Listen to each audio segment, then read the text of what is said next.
Buenos días. Primero, mi agradecimiento a los organizadores por la invitación y en particular al doctor Serratosa porque es el que me mandó el correo. ¿Qué puedo esperar yo del electroencefalograma que sea distinto de ensueño en epilépticos frente a la vigilia? Es decir, vigilia frente a sueño, que realmente son dos estados de conciencia distintos. Conciencia que viene determinada por dos elementos, el awareness, el contenido, y el arousal, el wakefulness. Y por lo tanto parece que la interrelación entre ambos cambia la sincronización cerebral y por ende la excitabilidad cortical, que probablemente esa sería la causa de que el electroencefalograma de sueño y de vigilia sean distintos. Y aquí tenéis una diapositiva clásica que mis alumnos dirían mítica, porque compara el wakefulness, que es el arousal, y compara dos sistemas biológicos distintos contra el awareness, el contenido, que tiene que ver con networks corticales. Y dentro de los networks corticales, dos, el awareness interno, que será el default mode network, y el externo, que es el frontoparietal network.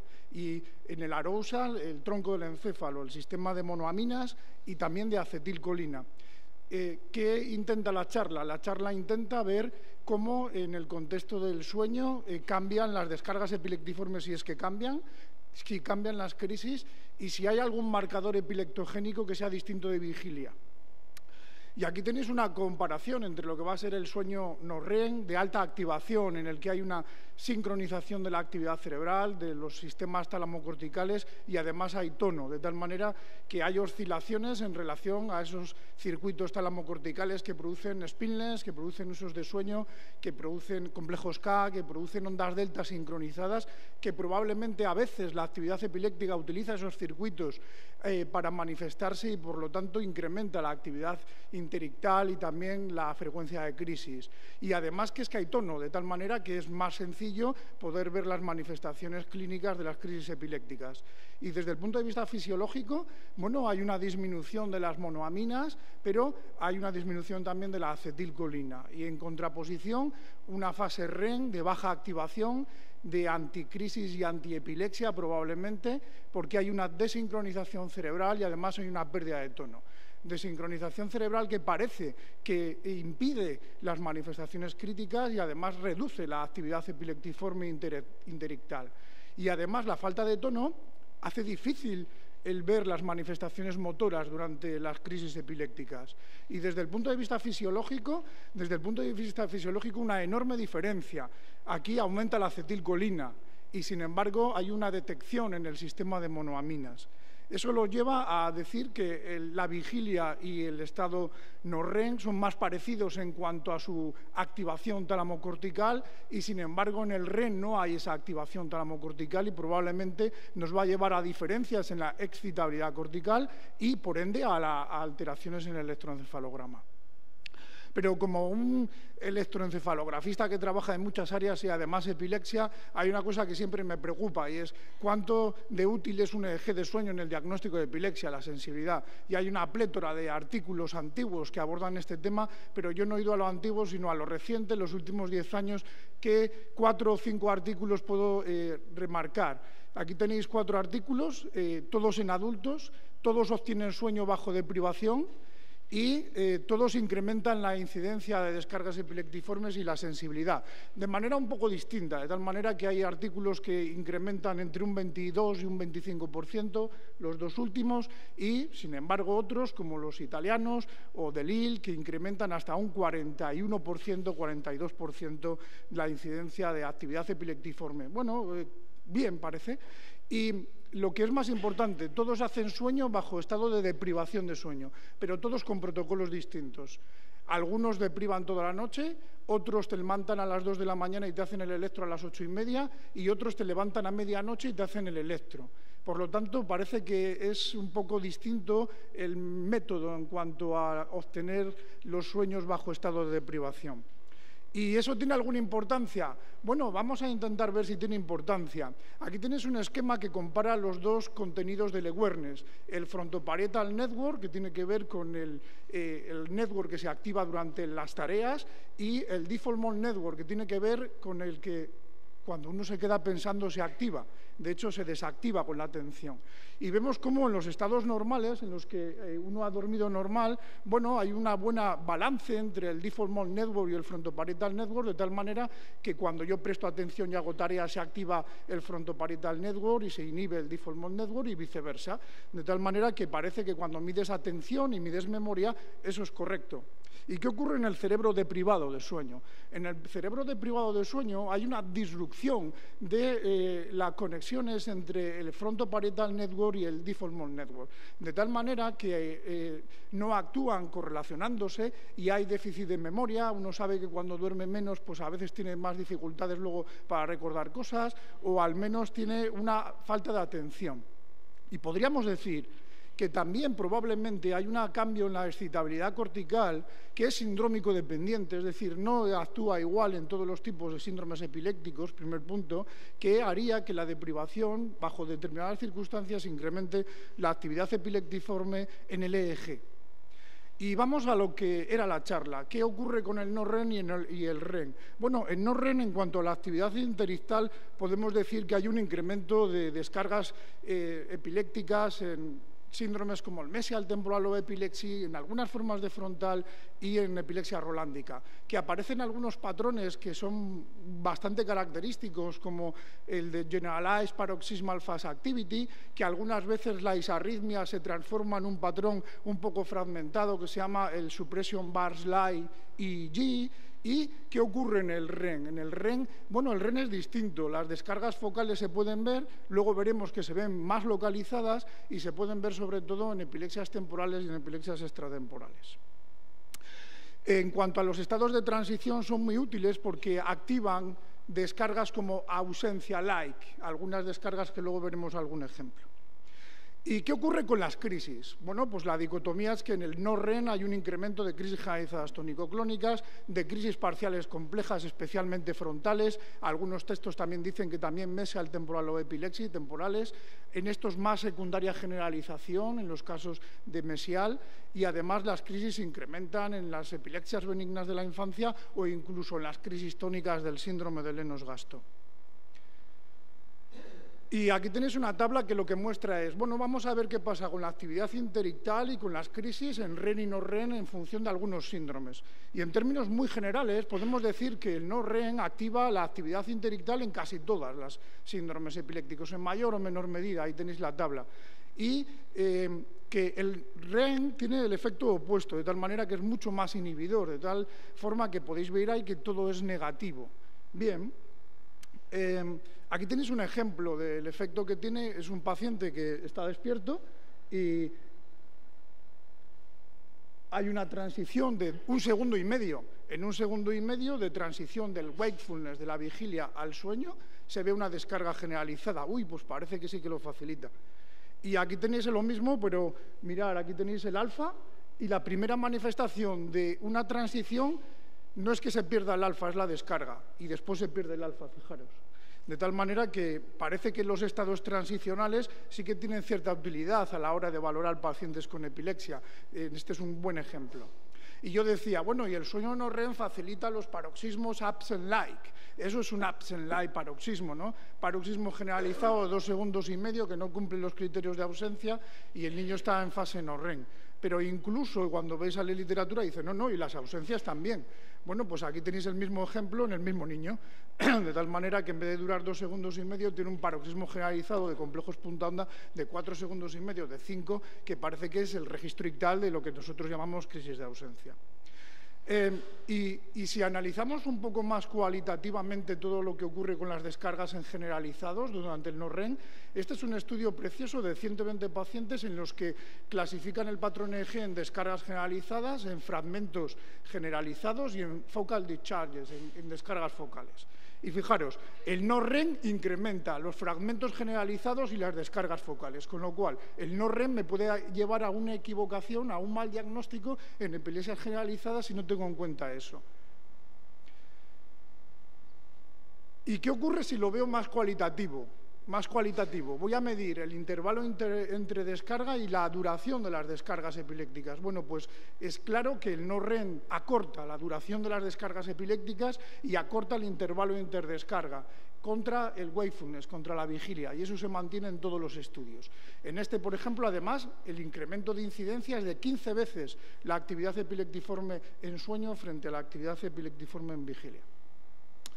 Y en cuanto a epilepsia parcial, oiga, que es que me está hablando de epilepsia generalizada.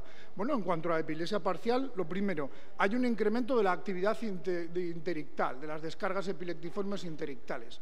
Y además, si uno lo mira con lupa cualitativamente, hay un incremento de la distribución del campo eléctrico y a veces incluso aparecen anomalías focales que no aparecían en vigilia. De tal manera que en esta situación el REM, el no-REM también lo que te va a pasar es que te puede hacer más difícil la interpretación del electroencefalograma, porque las descargas aumentan, pero el campo eléctrico también.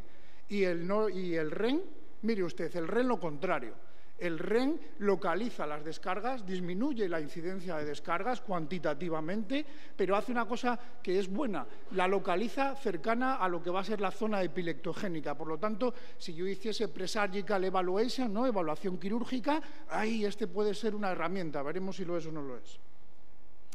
Este es un niño en el que se sospechaba de epilepsia parcial y el vigilia era normal, se hace un estudio de sueño y veis como en un comunávera es una descarga hemisférica izquierda que involucra en la conducción de volumen el polo frontal, pero claramente parece que sí que es una epilepsia parcial. Este es un crío que vino por crisis parciales complejas, que le hicimos el electroencefalograma antes de la neuroimagen, que tenía descargas en vigilia, pero que incrementaban significativamente en sueño, como veis ahí, y que luego se hizo una neuroimagen y tenía un tumor temporal izquierdo. Y este es un caso interesante de una lesión talámica derecha. Ahí podéis ver cómo hay descargas centrales y temporales derechas, pero más interesante que eso es que en el registro hay una asimetría de los spilnes, de los usos de sueño, en relación a la lesión talámica. Tampoco hay tanta información ni tantos papers que estudien qué pasa cuando hay una lesión talámica focal en los pacientes epilépticos. Y aquí tenemos datos de la cirugía, de la evaluación prequirúrgica. 20 adultos evaluados con estereoelectroencefalografía y quieren ver qué ocurre con el no-REM. Bueno, pues además de eso quieren ver la coocurrencia, es decir, si las descargas aumentan, en qué áreas aumentan y si las áreas concurren en el tiempo. Bueno, pues primer dato, no novedoso, 68% de incremento de descargas interictales. Bueno, y lo vamos diciendo toda la charla, esto no es nuevo, oiga. Cambian los porcentajes, pero no cambia el concepto. Pero fijaros, este sí es interesante. En la coocurrencia aumentan sobre todo comparando áreas las descargas procedentes del lóbulo temporal mesial, de la mesial temporal area, independientemente de que no tengas crisis del lóbulo temporal. Y dices, bueno, ¿y usted me puede explicar por qué el no-REM parece magnífico en estas cosas? Bueno, porque lo han dicho, porque hay una sincronización cortical. ¿Y cómo podemos comprobar si hay sincronización cortical? Este es un artículo que ha salido este mes en Clinical Asia Neuroscience, y ellos dicen, vamos a ver si es verdad lo de la sincronización cerebral. De tal manera que vamos a estudiar la sincronización alrededor de las descargas interictales en no-REM en 3 situaciones distintas. Epilepsia juvenil mayoclónica, epilepsia temporal y epilepsia extratemporal. Y ven lo siguiente, la sincronización cortical aumenta en epilepsia mioclónica juvenil en fase N3, sin embargo, en epilepsia focal en N1. Los pacientes de epilepsia mioclónica juvenil tratados, frente a los no tratados, tienen menos sincronización cerebral, es decir, los antiepilépticos modifican la sincronización cerebral.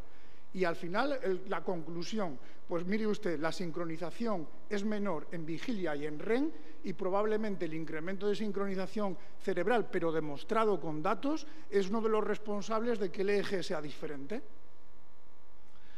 ¿Y qué hay del REM? El REM justo tiene el efecto opuesto. Hemos dicho que disminuye el número de descargas y además las hace más localizadas a la zona epileptogénica. Aquí tenéis 2 papers de 2 grandes grupos de equipos que hacen epilepsy surgery, que hacen cirugía de epilepsia, y ellos dicen, vale, el REM lo suprime, pero no igual las 2 fases de REM. La fásica es la que suprime las descargas epilépticas, de tal manera que eso está demostrado y los dos con fuentes de estereoelectroencefalografía lo comprueban. Dicen, ¿y usted está estudiando los ripples, las high frequency oscillations? Bueno, no, yo no. ¿Y tú? No, yo sí. Pues tú si lo estás haciendo, ten cuidado. Porque si estás buscando como marcador de zonas epileptogénicas las high frequency oscillations, en las fases de sueño REM hay muchos ripples fisiológicos que podrías confundir con lo que son zonas epileptogénicas. ¿De acuerdo? Por lo tanto, eso, be careful si lo que usas es eso para determinar la zona epileptogénica. Y dice, y se me ocurrió a mí, ¿en REM menos es más? Por supuesto. Es decir, si se localiza mejor a la zona epileptogénica, la información, si voy a hacer evaluación prequirúrgica, es muy buena. Y aquí tenéis dos artículos del mismo grupo que dice, tengo un total de 20 niños con descargas generalizadas cuya resonancia es normal. No sé cómo voy a hacer para operarlos. Y les hacen REM. En el 75% de esos niños ven anomalías lateralizadas claramente a un hemisferio. Y luego terminan el workshop de la evaluación prequirúrgica y se dan cuenta que las anomalías localizadas en ese hemisferio son un buen indicador de la zona epileptogénica. Y ese mismo grupo utiliza eso en esclerosis tuberosa y dice, ¿y si en REM hay alguna actividad más frecuente en una zona, en un tuber o relación a un tuber? ¿Será esa la zona que más frecuentemente produce crisis? Y lo comprueban. Pues parece que sí que hay buenos resultados y, por lo tanto, una buena herramienta para la evaluación prequirúrgica puede ser el obtener sueños en estado REM. Y no me gustaría despedirme sin presentar algunos patrones que había comentado. Generalized Paroxysmal Fast Activity. Esto se describió típicamente en epilepsias generalizadas sintomáticas y típicamente en el Lennox-Gastaut. Pero, bueno, esa es una idea que ahora no es exactamente porque también se puede ver en epilepsia generalizada idiopática. Y este es un artículo que estudia 7 pacientes con este patrón en epilepsia generalizada idiopática. De los 7, 5 se controlaron mal y 2 se controlaron bien. Entonces, la noticia es que uno puede tener este patrón y controlarse bien. Yo no tengo de idiopática, este es un síndrome Lennox-Gastaut, ahí podéis ver los ritmos estos que publican típicos y este es el mismo niño con una velocidad distinta para que veáis cómo son clavados a los que acabo de enseñar como patrón típico. Y este paper va a salir en los próximos meses en Neurology y aborda lo siguiente. ¿Hay algún marcador durante el sueño en epilepsia generalizada que indica un pobre control? Y ellos encuentran un patrón que le llaman Generalized Polyspike Trend, que es este patrón de descargas generalizadas breves, y llegan a la conclusión que en epilepsia generalizada idiopática, cuando ves ese patrón en las fases de sueño, esos pacientes tienen un peor control o un control más pobre de su epilepsia. Es un artículo que está en prensa y que saldrá próximo. Y yo, suerte de la vida, a veces hay que ser como Messi, ¿no? Si estás en el sitio adecuado, pues metes el gol. Habíamos visto un niño con una epilepsia generalizada a días cercanos en los cuales tiene un patrón de polyspike como el que describen en el paper, que sí que tiene un mal control, pero bueno, pues para que veáis lo que se puede parecer a lo que dicen en el artículo, que podrían ser marcadores de peor control que otras alteraciones EEG. Y no puedo terminar sin hablar de que hemos dicho que, claro, los usos de sueño, los spindles son fisiológicos, pero a veces la actividad epileptiforme utiliza los circuitos talamocorticales para mostrarse. De tal manera que eso da lugar a lo que denominamos Spike K complex o complejos K epileptiformes. Y creo que Hernando dijo antes, eso se llama disormia, que debe ser, a mí no me gustan los términos así tan raros, pero lo pongo por si lo oís. Disormia es cuando en los complejos K o en los spindles se incluyen las descargas epilépticas. De tal manera que solamente un mensaje. Los Spike K complex son muy frecuentes en epilepsia generalizada y parecen tener un carácter endógeno, pero no se asocian ni al control, ni al tipo de tratamiento, ni a la duración, ni al síndrome. ¿Vale? Por lo menos en este paper dice eso.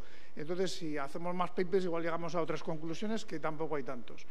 Y Aquí tenéis un paciente mío que tenía una sospecha de epilepsia y en el sueño comenzó a tener, después de casi al final del sueño, unos spiky K complex y finalmente pues tenía descargas metidas en los complejos K y luego ya tuvo paroxismos generalizados. Bueno, pues sí, en epilepsias generalizadas se ve. Ahora veremos que también se ve en otras. Y este es un paciente que a mí me hizo pensar. Pues este es un paciente con una sospecha de epilepsia que tiene un registro de rutina normal, tiene otro registro de rutina normal y le hicimos un registro de sueño.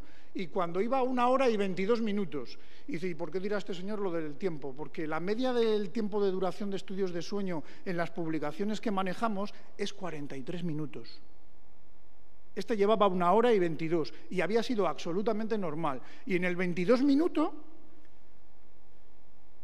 salen las descargas como complejos K epileptiformes y descargas metidas en los complejos K, cosa que me hizo reflexionar porque estuve a punto de parar el registro antes de los 22 minutos. En los estudios del Reino Unido, 45 minutos ya era mucho. En algunos que os he enseñado, 43 es la media de duración, que eso no lo he comentado. Pero los spiky K complex no se ven solo en epilepsia generalizada. Mire usted, también se pueden ver en epilepsia parcial. Y cuando se ven en epilepsia parcial, parece que podrían ir lateralizados a la zona que inicia las crisis. Y eso hay que tomar como parece, ¿vale? Sí que es verdad que cuando se ven en un hemisferio y son claramente asimétricos, podrían indicar que la zona epileptogénica podría coincidir con su localización y probablemente si haces unos estudios un poco más serios o con más número de pacientes que este, que no hay muchos, pues igual puedes llegar a esa conclusión o no lo sé si a otra. En resumen, y terminando, que los cambios en la sincronización cerebral, especialmente en los circuitos tálamo-corticales, como consecuencia de la variabilidad de la excitabilidad cortical, son claramente los responsables de que el eje de sueño sea distinto en cuanto a epilepsia al de vigilia. Y le podemos pedir cosas distintas y van a ocurrir cosas distintas y hay que saber que hay cosas distintas porque pueden confundirnos a veces o ayudarnos otras. Que el estudio del sueño no-REM, que el sueño no-REM en general incrementa la actividad epileptiforme en todas las epilepsias, aunque pueda haber diferencias en cuanto a síndromes, pero es bueno para hacer un diagnóstico. Pero si lo que queremos es localizar la actividad y relacionarla exclusivamente con la zona epileptogénica, porque estamos haciendo evaluación prequirúrgica, entonces nos interesa REM. Que además eso es una buena herramienta, como he demostrado con los papers publicados hasta ahora, que podemos encontrarnos actividad como fisiológica, a veces con complejos con morfología epileptiforme, que se pueden llamar epileptiformes, que en otros sitios los llaman spiky K complex, o lo que queráis, o disórmia incluso. Bueno, que eso ocurre. Que yo creo que ocurre en gente que tiene epilepsia generalizada, en gente que tiene epilepsia parcial también, pero que igual también ocurre en gente que no tiene epilepsia, ¿vale? Entonces eso igual hay que trabajarlo un poco más porque no hay tanta evidencia. Pero que cuando ocurre en generalizada es frecuente, que cuando ocurre en parcial dicen que si tienes claro el diagnóstico suelen ocurrir en la zona de lateralización de las crisis, simplemente. Y muchísimas gracias.